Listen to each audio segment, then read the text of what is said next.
বৈষম্য বিরোধী ছাত্র আন্দোলনের পূর্ব ঘোষিত মার্চ ফর জাস্টিস কর্মসূচিতে বাধা দিয়েছে পুলিশ।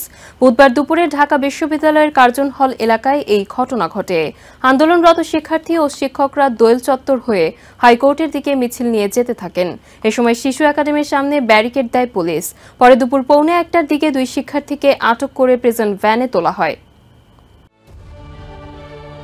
বৈষম্য বিরোধী ছাত্র আন্দোলনের মার্চ ফর জাস্টিস পালনের লক্ষ্যে বুয়েট, ঢাকা বিশ্ববিদ্যালয় সহ বিভিন্ন বিশ্ববিদ্যালয়ের শিক্ষার্থীরা জড়ো হয়ে হাইকোর্টের দিকে যাত্রা শুরু করে। হত্যা, গণগ্রেপ্তার, হামলা, মামলা ও গুমের প্রতিবাদে সারা দেশে মার্চ ফর জাস্টিস কর্মসূচি পালনের ঘোষণা দিয়েছিল বৈষম্য বিরোধী ছাত্র আন্দোলন। তারই অংশ হিসেবে এই কর্মসূচি পালন করেন শিক্ষক ও শিক্ষার্থীরা।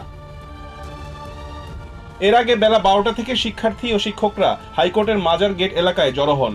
বেলা 12:30টার দিকে সেখান থেকে কয়েকজনকে আটক করতে দেখা যায়। শিক্ষার্থীদের একটি দল দোয়েল চত্বর এলাকায় অবস্থান নিয়ে স্লোগান দেন।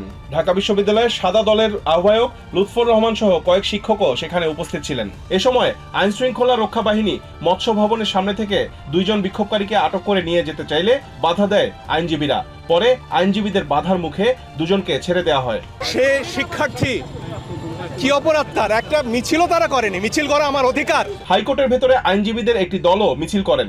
আন্দোলনকারী শিক্ষার্থীদের আরেকটি অংশ বেলা 1টার দিকে মিছিল নিয়ে হাইকোর্টের দিকে যেতে চাইলে পুলিশের বাধার মুখে পড়ে। এক পর্যায়ে তারা দোয়েল চত্বরে অবস্থান নেন। কিছুক্ষণ পর সেখান থেকে কেন্দ্রীয় শহীদ মিনারে গিয়ে সমাবেশ করেন। বেলা 3টার দিকে সেখান থেকে তারা চলে যান। প্রায় 3 ঘন্টার মতো বিক্ষোভ করে ঢাকা বিশ্ববিদ্যালয় দোয়েল চত্বর ও হাইকোর্টের মাজার গেটের সামনে সড়ক ছেড়েছেন বিক্ষোভকারী শিক্ষক শিক্ষার্থীরা। বুধবার বিকাল 3টার দিকে তারা এদিনের মতো কর্মসূচি শেষ করেন। রিজওয়ান কাদের, TVN 24 নিউজ ডেস্ক।